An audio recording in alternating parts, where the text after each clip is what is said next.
بسم اللہ الرحمن الرحیم ان الحمد للہ نحمده ونستعینه ونستغفره من يهده الله فلا مضل له ومن يضلل فلا هادي له واشهد ان لا اله الا الله وحده لا شريك له واشهد ان سيدنا ونبينا وحبيبنا وشفيعنا وقرة اعیننا محمدا عبده ورسوله صلی اللہ تبارک و تعالی علیہ وعلی آلہ واصحابہ وازواجہ وذریتہ وبارک وسلم تسلیما کثیرا اما بعد فاعوذ باللہ من الشیطان الرجیم بسم اللہ الرحمن الرحیم وإلہکم الہ واحد لا الہ الا هو الرحمن الرحیم وقال تعالی فاعلم انه لا الہ الا اللہ سبحان ربک رب العزت عما یصفون وسلام علی المرسلین والحمد للہ رب العالمین اللہم صل علی سیدنا محمد وعلی آل سیدنا محمد وبارک وسلم۔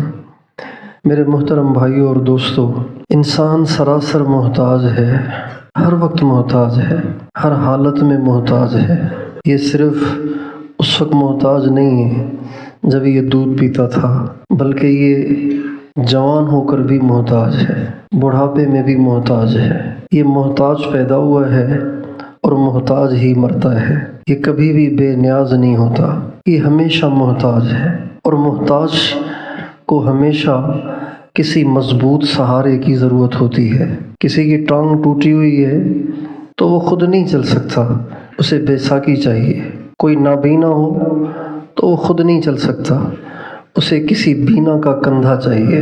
چھوٹا بچہ ہے، نہ پیشاب کر سکتا ہے، نہ پاخانہ کر سکتا ہے، نہ اپنے کپڑے بدل سکتا ہے، تو اللہ تعالیٰ اس کے لیے ماں جیسے سہارے کا انتظام فرماتے ہیں۔ چھوٹا بچہ خود کما کے نہیں کھا سکتا، اللہ تعالیٰ اس کے لیے باپ جیسے سہارے کا انتظام کرتے ہیں۔ اسی طرح کوئی بیمار پڑ جائے، اللہ تعالیٰ اس کے لیے کسی تیماردار کا انتظام کرتے ہیں۔ ہر محتاج کمزور کو کسی سہارے کی حاجت چاہیے۔ دنیا کے جتنے سہارے ہیں، دنیا کے جتنے سہارے ہیں، دنیا کے جتنے آسرے ہیں، دنیا کے جتنے سہارے ہیں، بھائیو یہ مرنے سے پہلے ختم ہو جانے والے ہیں، ٹوٹ جانے والے ہیں۔ صرف ایک سہارا ایسا ہے جو سب سے زیادہ مضبوط اور ہمیشہ باقی رہنے والا ہے، وہ سہارا اللہ کی ذات ہے۔ اللہ تعالیٰ کو جو اپنا سہارا بنا لیتا ہے وہ کبھی بے سہارا نہیں ہوتا۔ جو اللہ پہ آسرا کرتا ہے وہ کبھی بے آسرا نہیں ہوتا۔ جو اللہ سے امیدیں لگاتا ہے وہ کبھی نامراد نہیں ہوتا۔ جو اللہ سے مانگتا ہے اس کی جھولی کبھی خالی نہیں رہتی۔ جو اللہ کے در کا بھیکاری بن جاتا ہے، اللہ تعالیٰ اس کے اوروں کے دروں کے دھکوں سے محفوظ رکھتا ہے۔ اور جو اللہ سے دل لگاتا ہے، اللہ تعالیٰ اس کو محبوبیت عطا فرماتے ہیں۔ اور جو اللہ سے منہ موڑتا ہے، ساری دنیا اس سے منہ موڑ لیتی ہے۔ جو اللہ سے منہ موڑ لیتا ہے، اللہ تعالیٰ اس کے دل کو بے سکونی سے بھر دیتے ہیں۔ اللہ تعالیٰ فرماتے ہیں وَمَنْ أَعْرَضَ عَنْ ذِكْرِي فَإِنَّ لَهُ مَعِيشَةً ضَنْكًا وَنَحْشُرُهُ يَوْمَ الْقِيَامَةِ أَعْمَى قَالَ رَبِّ لِمَ حَشَرْتَنِي أَعْمَى وَقَدْ كُنْتُ بَصِيرًا قَالَ كَذَلِكَ أَتَتْكَ آيَاتُنَا فَنَسِيتَهَا وَكَذَلِكَ الْيَوْمَ تُنْسَى۔ اللہ تعالیٰ فرماتے ہیں جو مجھ سے منہ موڑ لیتا ہے، میں اس کی زندگی کو تنگ کر دیتا ہوں، میں اس کی زندگی کو اجیرن کر دیتا ہوں، اور قیامت کے دن اسے اندھا بنا کر اٹھاؤں گا۔ وہ کہے گا یا اللہ، میں دنیا میں تو دیکھتا تھا، اب یہاں میں اندھا کیسے ہو گیا؟ اللہ تعالیٰ فرمائیں گے تو نے دنیا میں میری آیتوں سے آنکھیں بند کی تھیں، تو نے دنیا میں میری آیتوں سے، میری نشانیوں سے، میری عظمت، میری کبریائی سے اپنے آپ کو اندھا کیا تھا، اس لیے آج اس کے بدلے میں ہم نے تمہیں اندھا کھڑا کیا ہے۔ اللہ وہ سہارا ہے جو کبھی نہیں ٹوٹتا، اللہ وہ آسرا ہے جو آسرا کبھی کمزور نہیں پڑتا۔ اللہ تعالیٰ فرماتے ہیں فَمَن يَكْفُرْ بِالطَّاغُوتِ وَيُؤْمِن بِاللَّهِ فَقَدِ اسْتَمْسَكَ بِالْعُرْوَةِ الْوُثْقَىٰ، جس نے اللہ کے غیر کا انکار کیا، اللہ پہ یقین سیکھ لیا، فَقَدِ اسْتَمْسَكَ بِالْعُرْوَةِ الْوُثْقَىٰ، اس نے ایسا سہارا پکڑا ہے جو سب سے مضبوط ہے، لَا انفصام لَهَا، یہ رسی ٹوٹنے والی نہیں ہے، یہ رسی ٹوٹنے والی، یہ رسی ٹوٹنے والی۔ آپ کسی وزیر کو سہارا بنائیں، اس کی وزارت تو 5 سال کے بعد ختم ہو جائے گی۔ آپ کسی ایم پی اے کو سہارا بنائیں، کب تک ایم پی اے رہے گا؟ ہر سال بھی جیتتا رہا، ہر الیکشن میں جیتتا رہا، مرے گا بھی تو صحیح کہ نہیں؟ جب وہ مر جائے گا تو کیا کریں گے؟ لیکن جس نے اللہ کو آسرا بنایا، اللہ کو سہارا بنایا، اللہ پہ یقین کیا، اللہ سے مانگا، اللہ سے امید لگائی، اللہ پہ بھروسہ کیا، اللہ پہ توکل کیا، اللہ ہمیشہ اس کے ساتھ ہے۔ نوح علیہ السلام نے اللہ پہ یقین کیا، پار لگ گئے۔ نوح علیہ السلام کے ماننے والوں نے اللہ پہ یقین کیا، ساری دنیا ڈوب گئی، وہ نہیں ڈوبے۔ فَأَنْجَيْنَاهُ وَمَنْ مَعَهُ، ہم نے نوح کو بھی نجات دی، جو اس کے ساتھی تھے ان کو بھی نجات دی۔ ساری دنیا ڈوب گئی، پہاڑ بھی ڈوب گئے، درخت بھی ڈوب گئے، جنگل بھی ڈوب گئے۔ اتنا بڑا سیلاب تھا کہ اتنا بڑا سیلاب نہ پہلے آیا نہ بعد میں آئے گا، سب ڈوب گئے۔ جب نوح علیہ السلام نے کشتی بنائی اور ایمان والوں کو اس میں بٹھایا اور پانی نکلنا شروع ہوا، زمین سے بھی نکل رہا ہے، آسمان سے بھی برس رہا ہے، دھواں دھار بارش ہے، تو نوح علیہ السلام کی کشتی پانی پر چڑھنے لگی۔ تو نوح علیہ السلام کا جو بیٹا تھا کنعان، وہ نہیں بیٹھا۔ نوح علیہ السلام نے کہا یا بنیہ، شفقت بھرا لہجہ، بنیہ جو کہتے ہیں نا، بنیہ کہتے ہیں نابالغ کو۔ بنیہ کس کو کہتے ہیں؟ بالغ کو بنیہ نہیں کہتے، نابالغ کو کہتے ہیں۔ لیکن جب شفقت اپنے پورے عروج پر ہو، رحم اور ہمدردی پورے عروج پر ہو، تو پھر بالغوں کے لیے بھی نابالغوں والا لہجہ بن جاتا ہے۔ بیٹے کی عمر 40 سال ہے، لیکن وہ کوئی ایسا نقصان کرنے لگا ہے، ایسا نقصان کرنے لگا ہے کہ باپ بے قرار ہو کر اسے سمجھاتا ہے، وہ نہیں سمجھتا، تو وہ اس کے لیے الفاظ استعمال کرتا ہے جو چھوٹے کے لیے استعمال، میرے بچے ایسے نہ کر۔ بچہ تو نابالغ کو کہتے ہیں۔ نوح علیہ السلام شفقت سے بھرے ہوئے، ہمدردی سے بھرے ہوئے، رحم و کرم سے بھرے ہوئے، اتنی بڑی عمر کے بیٹے کنعان سے فرما رہے ہیں یا بنیہ، میرے بچے ارکب معنا، چڑھ جا ہمارے ساتھ۔ تو وہ کہنے لگا ابو آپ میری ٹینشن نہ لیں، سآوی الی جبل یعصمنی من الماء، میں پہاڑ، سآوی الی جبل، میں پناہ پکڑوں گا پہاڑ میں۔ سآوی کا لفظ بتا رہا ہے کہ وہ صحت مند بھی بہت تھا، تندرست بھی بہت تھا، کہ پہاڑ کی چوٹی پہ چڑھنے کے لیے انسان کو طاقت بھی چاہیے، رفتار بھی چاہیے۔ اگر جلدی چڑھنا ہو تو سین کا لفظ استعمال کر کے کنعان کہنے لگا ابو آپ دیکھنا ابھی چڑھتا ہوں، ابھی۔ اس کا مطلب ہے بہت طاقتور تھا، بہت صحت مند تھا، بہت فٹ فاٹ تھا۔ تو کہنے لگا میری ٹینشن نہ لیں، میں ابھی چڑھ جاؤں گا، آپ بوڑھے آدمی ہیں، آپ نہیں چڑھ سکیں گے، اس لیے آپ کشتی میں ٹھیک ہیں۔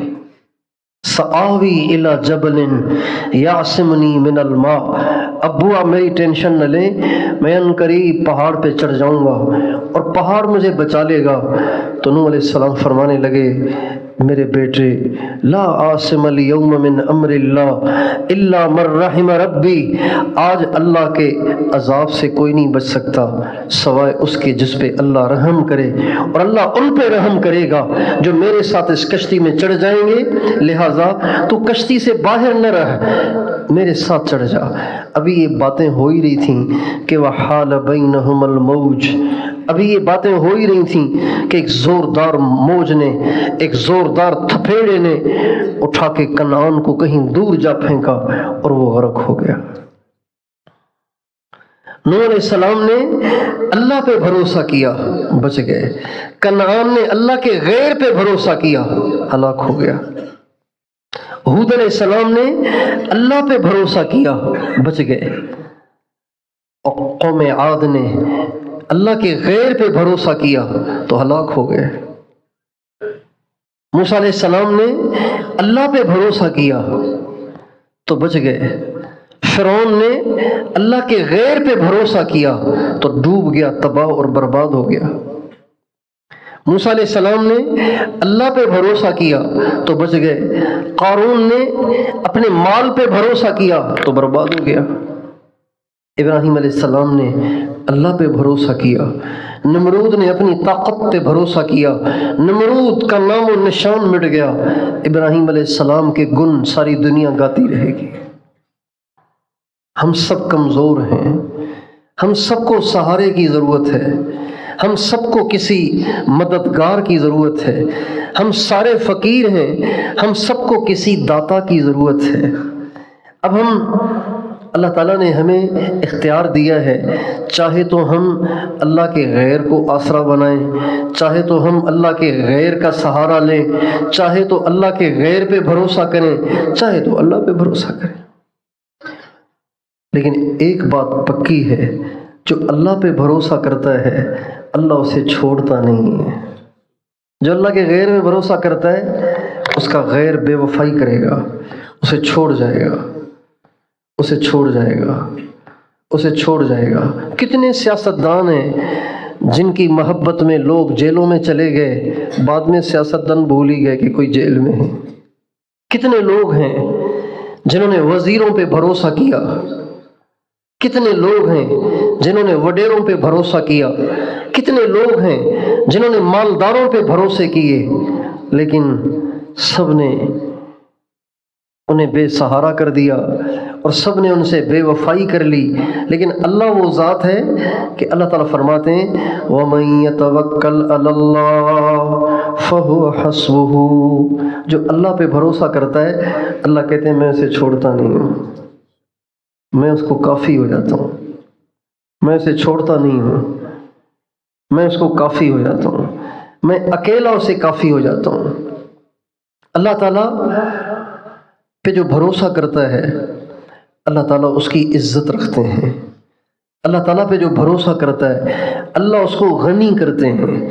اللہ تعالیٰ پہ جو بھروسہ کرتا ہے اللہ اس کی مرادیں پوری کرتے ہیں۔ اللہ تعالیٰ پہ جو بھروسہ کرتا ہے اللہ اس کے دل کو سکون دیتے ہیں۔ اللہ تعالیٰ پہ جو بھروسہ کرتا ہے اللہ اس کو اپنے غیر کا کبھی محتاج نہیں کرتے۔ جو اللہ پہ بھروسہ کرتا ہے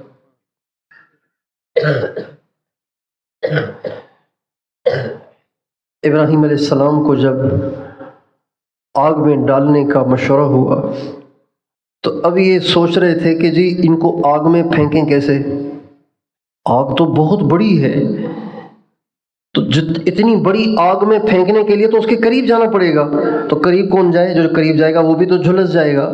اب کیا کریں؟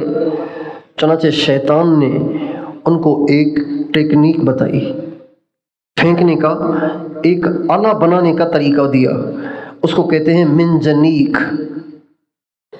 یہ بندوق کے ذریعے سے گولی کا پھینکنا، کلاشنکوف اور پسٹل کے ذریعے سے گولی کا پھینکنا، ٹینک کے ذریعے سے گولے کا پھینکنا، توپ کے ذریعے سے گولے کا پھینکنا، یہ ساری چیزیں بعد کی ایجاد ہیں. اس سے پہلے پھینکنے کا کوئی انتظام نہیں تھا دنیا میں.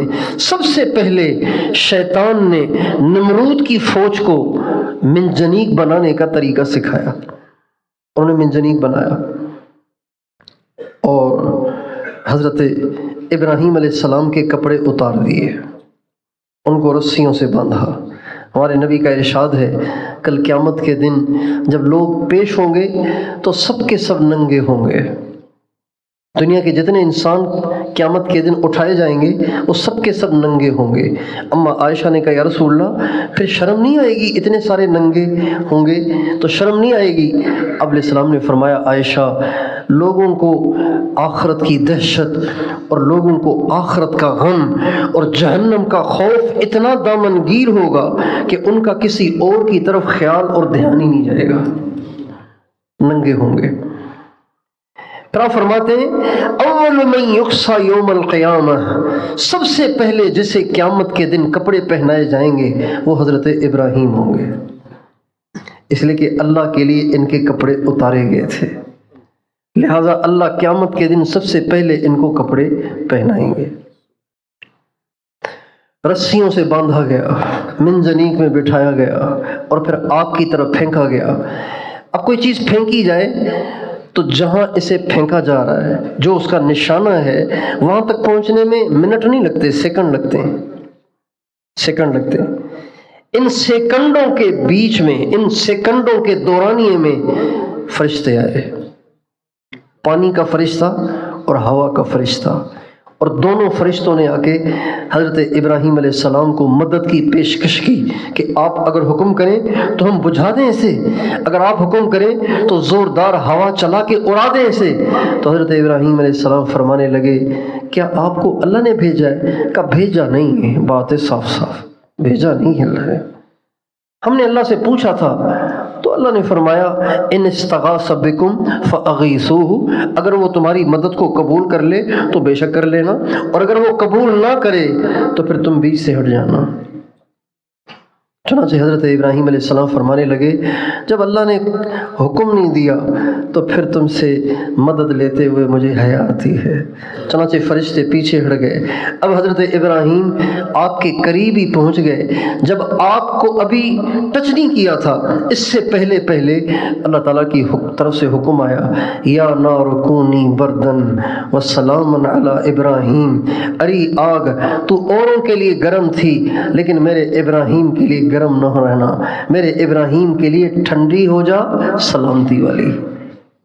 تفسیر میں تو نہیں پڑھا، مولانا یوسف صاحب رحمۃ اللہ علیہ کے بیانات میں ہیں، وہ فرمایا کرتے تھے کہ پہلے آگ اتنی بردن کا لفظ کہتے ہی آگ اتنی ٹھنڈی ہو گئی کہ حضرت ابراہیم پہ کپ کپی طاری ہو گئی، تو ساتھ ہی فرمایا وسلامن، ایسی ٹھنڈی بھی نہیں کہ کپ کپی ہو جائے. چنانچہ آگ گلے گلزار ہو گئی، بہار بن گئی، نہ ٹھنڈک نہ گرمی. اللہ تعالیٰ نے حضرت ابراہیم علیہ السلام کو بچا لیا. ابراہیم علیہ السلام کے توکل کی برکت سے، ابراہیم علیہ السلام کے یقین کی برکت سے. موسیٰ علیہ السلام اپنی قوم کو لے کر چلے. اللہ تعالیٰ نے فرمایا اپنی قوم کو لو اور چلو. چنانچہ راتوں رات اپنی قوم کو لے کر نکلے، اور قوم 10 آدمی نہیں تھے.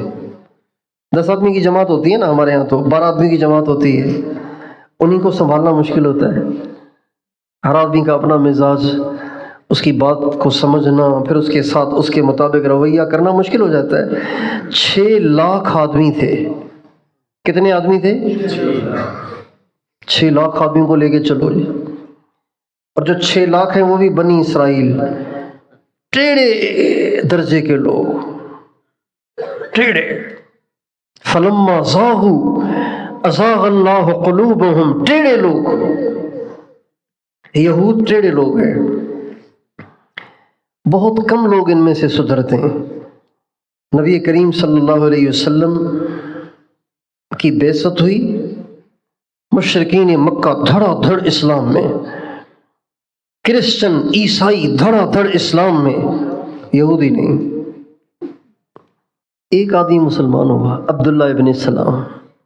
اور چند ان کے ساتھ اور، بس ہزاروں کی آبادی میں سے یہ 3-4 آدمی، ایسے ٹیڑے اور خرمغز لوگ، 6 لاکھ آدمی۔ اب ان کو لے کے چلتے چلتے ساری رات سفر کیا، ساری رات کو نکلے تھے، ساری رات سفر، چلتے چلتے چلتے چلتے جب سورج طلوع ہوا اور روشنی ہوئی، اشراق کا وقت ہوا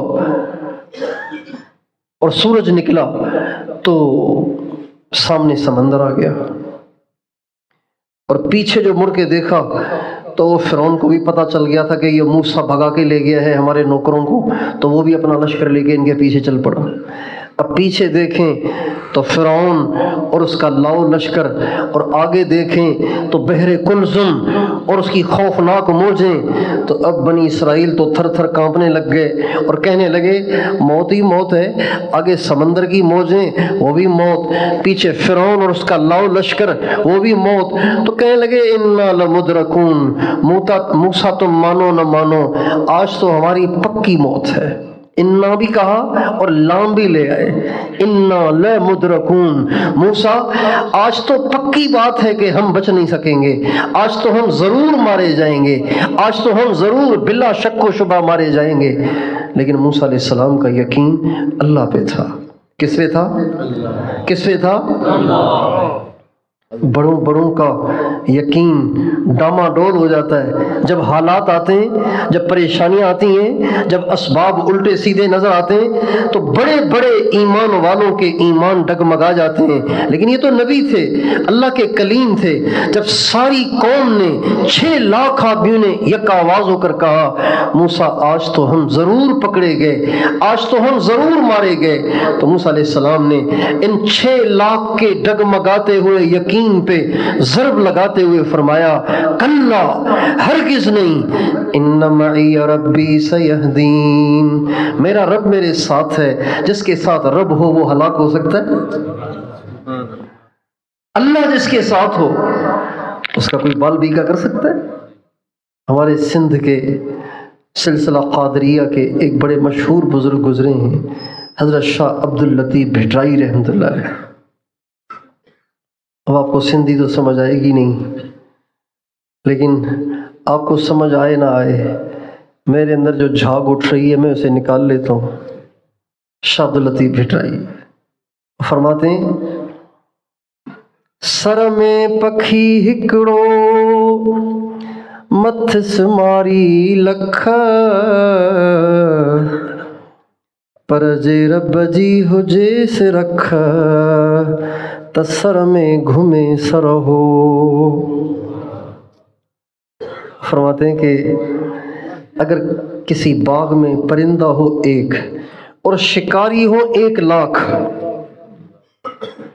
پورے باغ میں پرندے کتنے اور شکاری کتنے؟ 1 لاکھ۔ بچ سکتا ہے؟ بچ سکتا ہے؟ نہیں بچ سکتا نا۔ چاروں طرف سے ہی شکاری غلیل لیے کھڑے ہیں، تو کہاں سے بچے گا؟ اس سے بچے گا تو اس کا لگے گا، اس سے بچے گا تو اس کا لگے گا۔ 1 لاکھ شکاری ہیں، کسی کا تو لگ ہی جائے گا۔